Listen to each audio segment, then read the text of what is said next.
Tabi pun. Pemirsa, jumpa lagi bersama saya Risa Putri dalam acara Saburai News.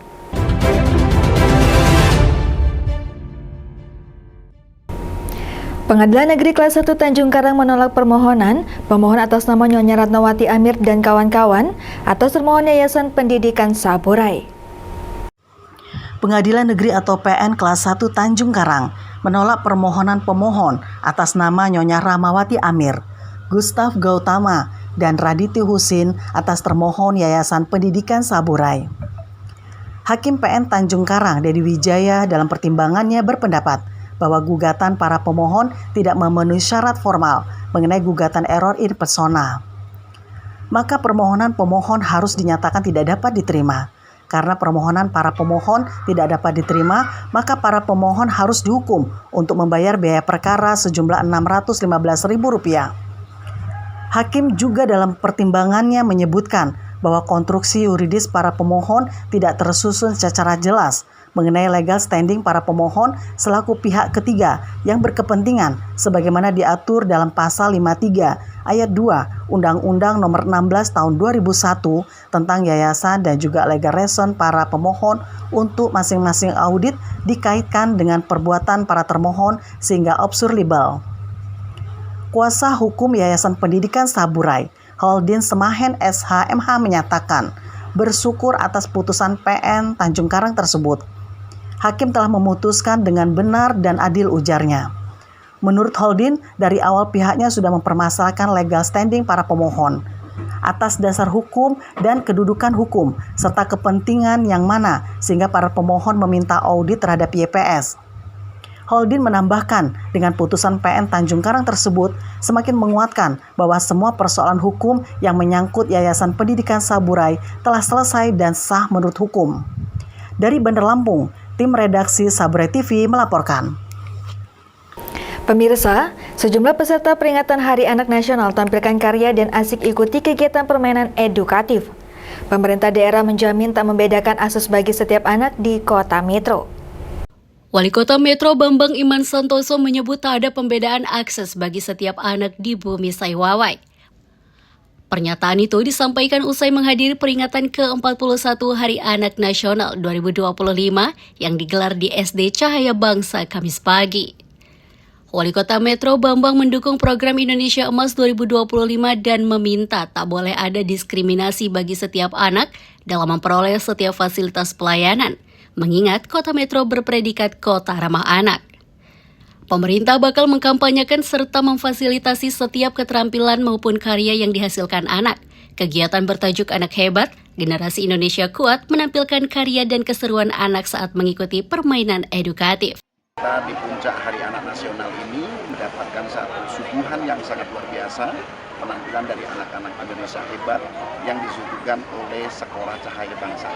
Kita tadi sudah menyaksikan bersama betapa hebatnya ya yang pendidikan yang diberikan di Cahaya Bangsa ini, termasuk memberikan apa?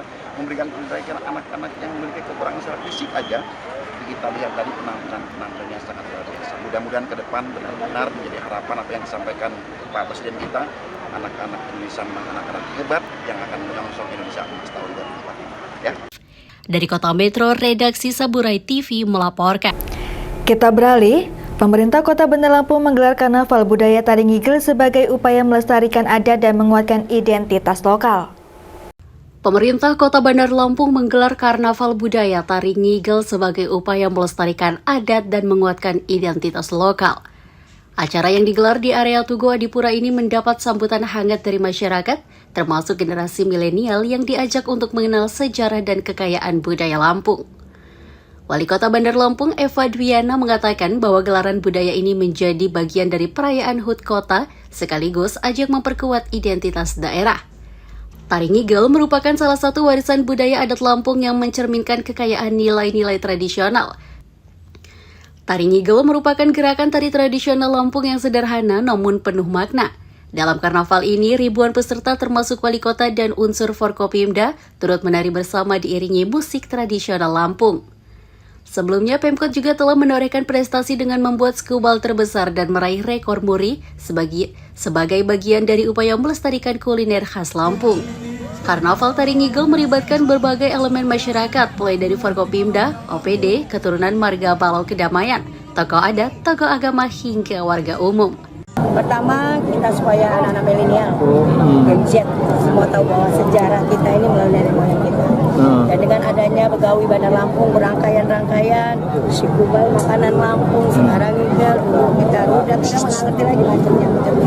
Dan ini tidak lagi pemerintah Kota Bandar Lampung mengingatkan kepada anak-anak muda bahwa budaya Lampung ini luar biasa dan Bandar Lampung ini luar biasa. Makanan kulinernya khas Lampungnya, sudah itu juga kegiatan-kegiatan yang adat-adat istiadat itu sangat banyak sekali, terutama Ngigel ini. Ngigel ini juga sederhana tapi semuanya ceria, dan ini tanda ingat kita kepada nenek moyang kita dan juga sejarah bahwa Lampung, Bandar Lampung tidak kalah dengan daerah-daerah lain. Pun berarti dalam arti Terutama kerukunan beragama, sudah itu warga masyarakat, karena ini semua kita libatkan. Yang punya toko-toko di situ Ngigelnya ini sendiri-sendiri tempatnya masing-masing. Kenapa? Kita mengajak semua warga masyarakat Bandar Lampung supaya mengingat bahwa adat istiadat Bandar Lampung tidak kalah dengan daerah lain. Camat-camat mulai minggu kemarin ya, itu sudah pakai tiap hari udah pakai topi adat. Camat ya. Nah, nanti kita berharap dengan dari camat lurah, insya Allah masyarakat semua udah tahu ciri khas dari Bandar Lampung. Pertama makanannya, si kubal itu sederhana, banyak juga di daerah-daerah lain, tapi nggak kalah Bandar Lampung si kubalnya seperti apa. Lampung punya si kubal, yang lain punya lemang atau segala macam. Dari Bandar Lampung, Nobrian Haryanto, Saburai TV melaporkan.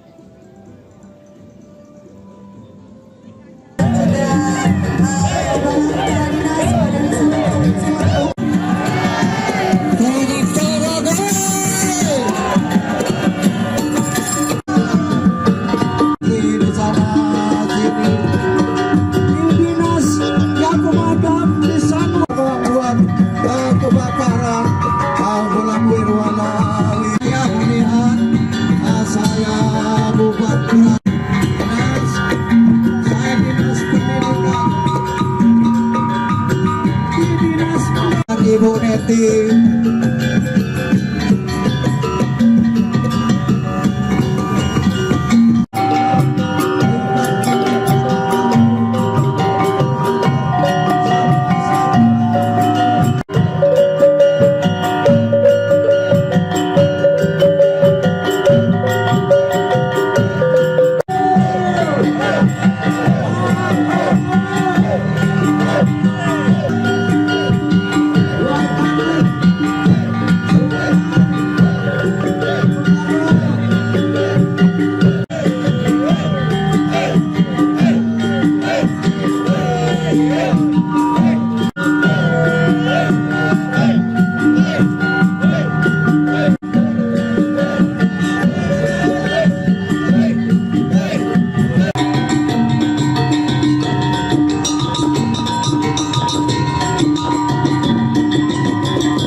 Nusa Etnika.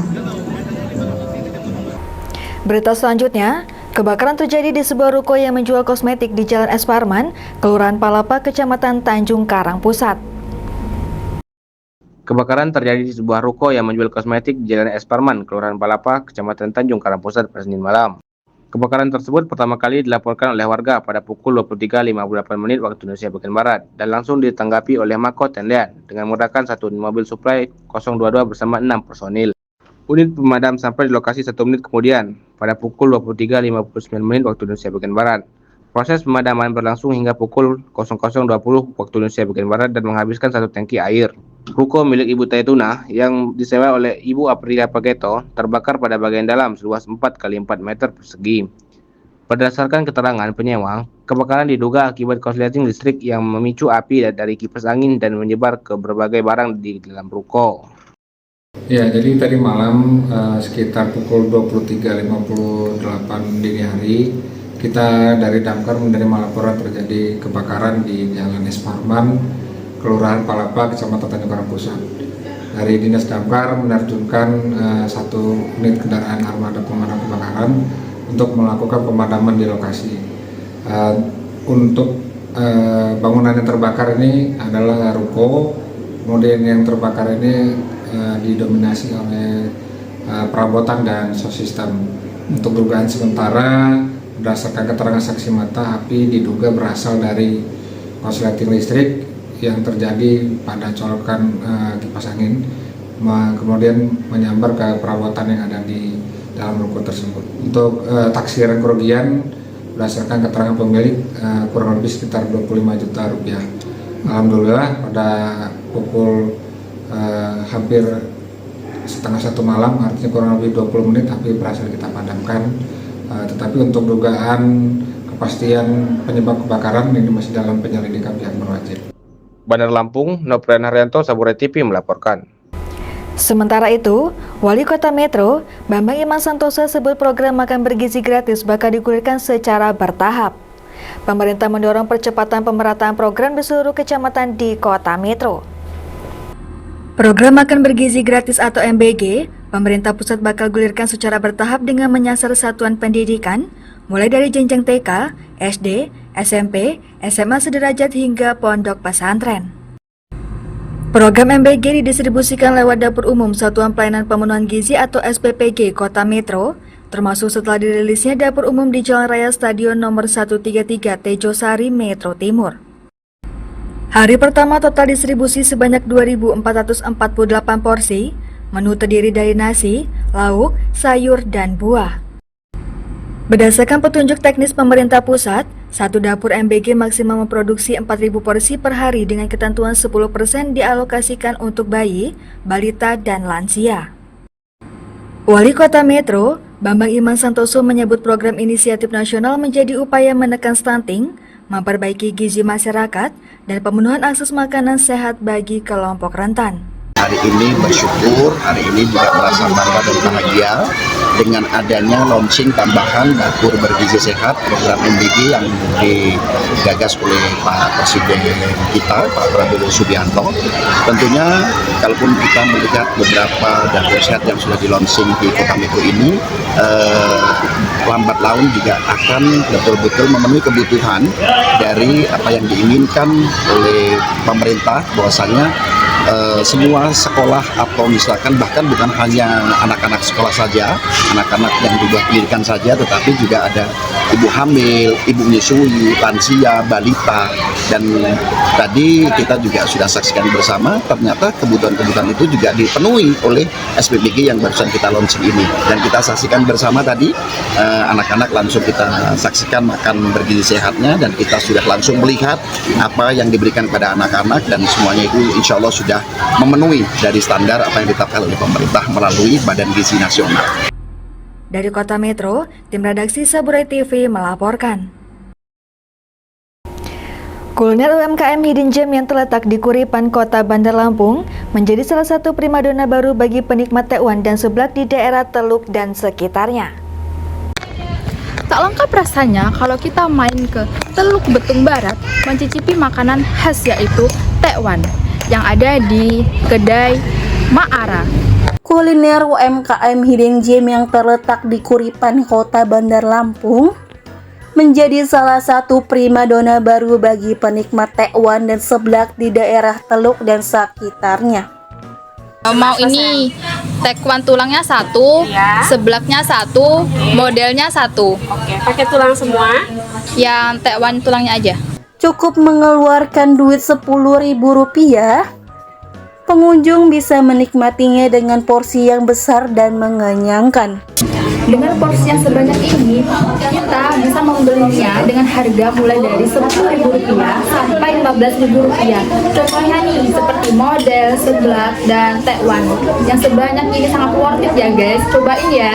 Bola ikan yang disajikan dengan kuah gurih dan paling enak dimakan selagi hangat dengan tambahan topping seperti tulang-tulangan serta seafood-seafoodan bikin perut lebih kenyang. Dari kuahnya itu udah sangat berkaldu ya, apalagi tekwannya. Kita coba ya.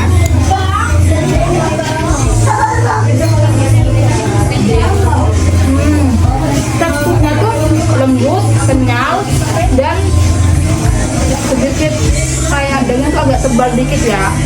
Dan ada lagi nih seblak yang ada tekwannya. Kita cicipin ya kuahnya.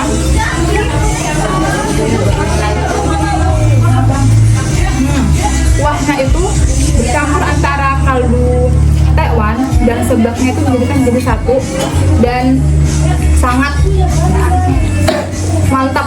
Ini ada yang paling gede banget, yaitu tekwan segede jumbo gini. Ini bisa kenyang nih ya sampai berhari-hari kayaknya ini.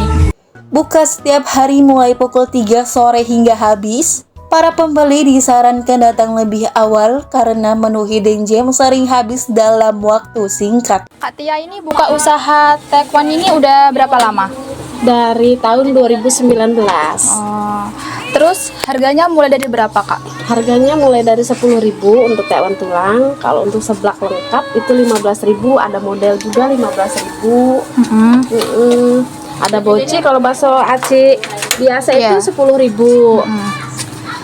Kalau beli selain di tempat tuh pakai aplikasi apa gitu selain? Kalau untuk saat ini sih kami masih melayani di tempat ya. Karena kalau untuk kita pakai aplikasi takut repot ya Mel ya. Jadi paling kalau gosen biasanya pelanggan tuh pesen lewat aplikasi GoShop atau Gosen ya Mel ya. Gitu. Oke, makasih ya Kak. Bandar Lampung, Rismawati Cahyani, Saburai TV melaporkan. Pemirsa, informasi tadi mengakhiri perjumpaan kita kali ini dan terima kasih telah menyaksikan Saburai News. Saya Rista Putri dan seluruh kru yang bertugas pamit undur diri. Sampai jumpa.